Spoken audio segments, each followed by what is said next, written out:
Mullah Nasruddin happened to be in London for a mystics convention when he had occasion to travel on the Underground Railway.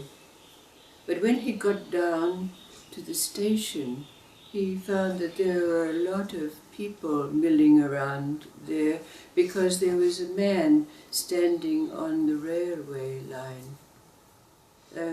Some of the bystanders were saying to the man, "Give me your hand, give me your hand." But the man didn't seem to hear them. But Mullah Nasruddin pushed his way through the crowd, and standing on the edge of the platform, he said to the man, "What is your occupation?" And the man said, "I'm a tax collector." So Mullah Nasruddin held out his hand and said, "Take my hand." And the man grabbed it and was pulled to safety just as the train arrived. And Mullah Nasruddin turned around to all of the people and he said, "Haven't you learned yet that you never ask a taxman to give you anything?"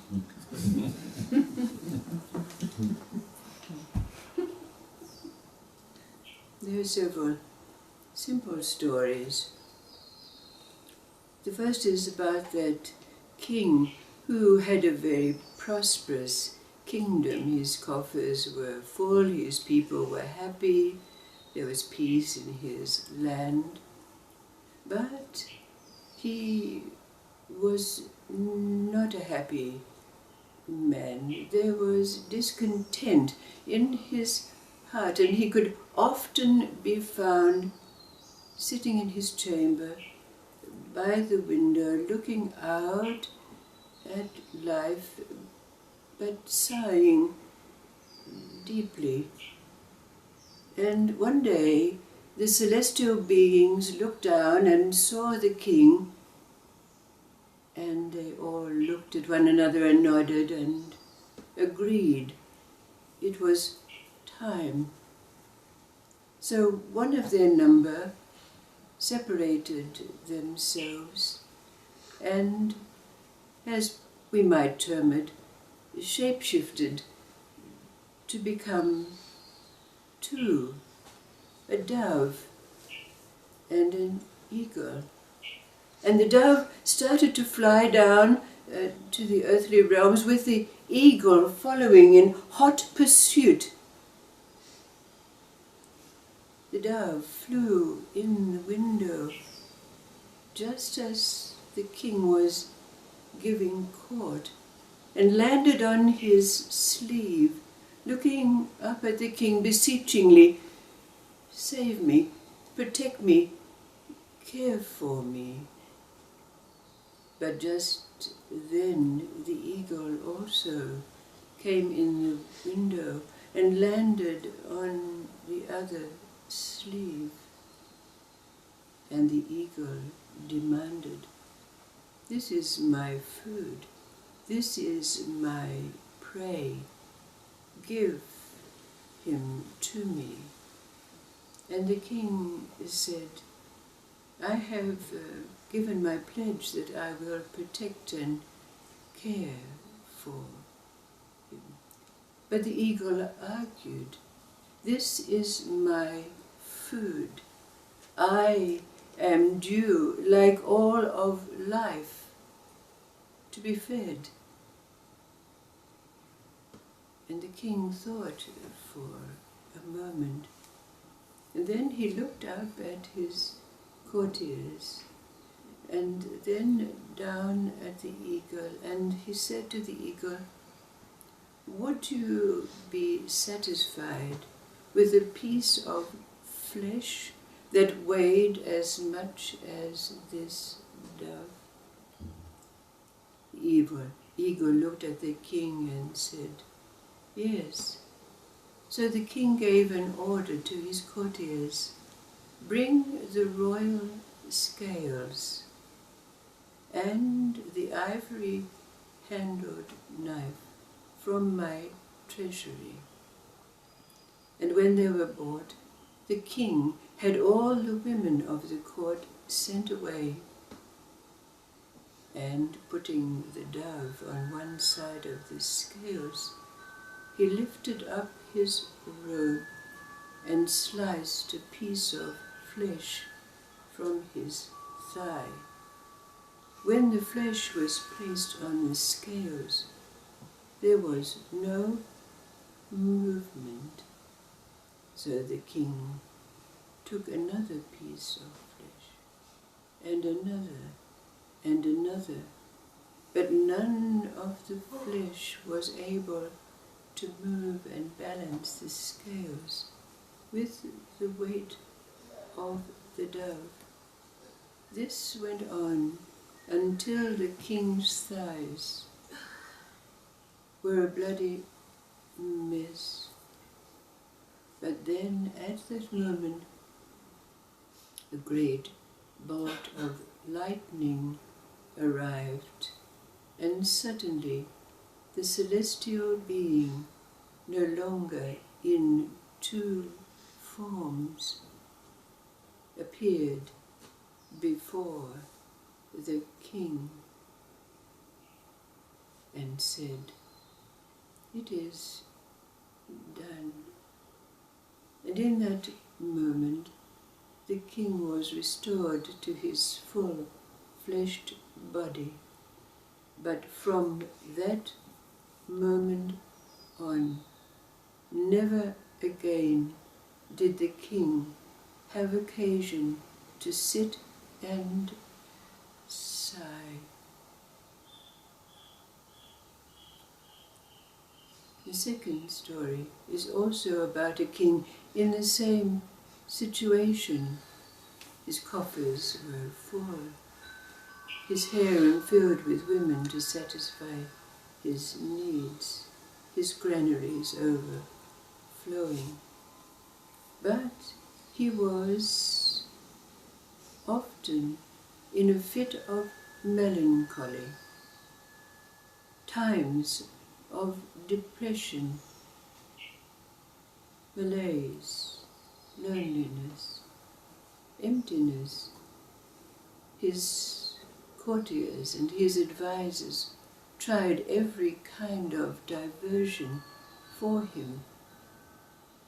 Entertainers of all kinds, poets, musicians, and the like. But it seemed that these periods of sadness, deep sadness, would come more often to the king. So one day the king gathered all his advisers together, and he asked them to go as messengers out into the town to bring to the court all those people who were willing to come. And when all the people were gathered, he said to them, "You well know that I have fits of sadness and malaise, and I have had the thought that perhaps if I am able to observe in you what it is that happens when you are able to take from me whatever it is that you desire." So he said, "Please, each one of you, take from here whatever it is, one item of treasure that you find, allowing me the opportunity to perhaps feel the joy of observing the pleasure that you receive in receiving this treasure." So the day passed by as each and every one of those present went about the palace claiming what treasure it was that called them. It was a long day, and the king was very tired, jaded, in fact, because not once did he feel joy or pleasure at observing his palace being emptied of treasures. But after everyone had gone and the palace was denuded, his courtiers came to him and said, "There is yet one being who has not left the palace." So this being was called into the presence of the king, and the king asked this being, and the response was, "Is it that you have said that I can take anything that I want?" And the king, being a little bit peeved at this time, because he had made it clear to everyone that they could take whatever treasure, called them. But he kept his peace and his patience, and the young man said to him, "All I want is you to be my friend." The king was taken aback, and the courtiers all sneered, because they said, "Oh, see this young man, he wants everything if he gets the king's friendship." The young man said, "I do not want anything. I just want to be your friend." The king, with tears flowing down his cheeks, said, "I take your friendship." And in that moment, the malaise, the loneliness, the emptiness that the king had experienced disappeared, never to return.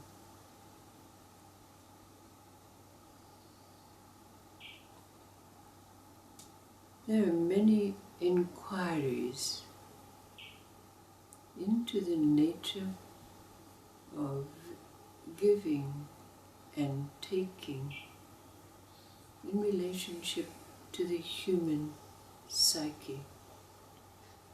But our inquiries and explorations are into the nature of divine psychology. What for you, from your experience, do giving and taking have on what we can say is divine psychology, whatever that means for us? What is your experience giving and taking and divine psychology?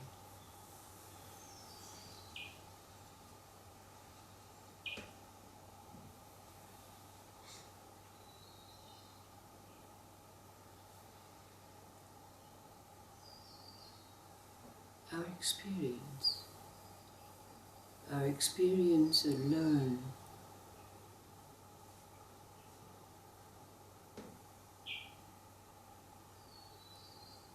can give us an understanding of the meaning of divine psychology.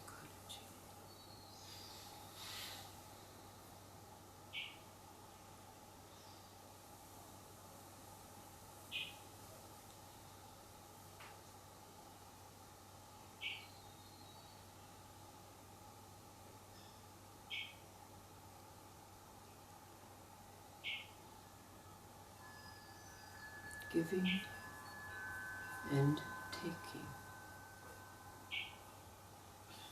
Giving and receiving.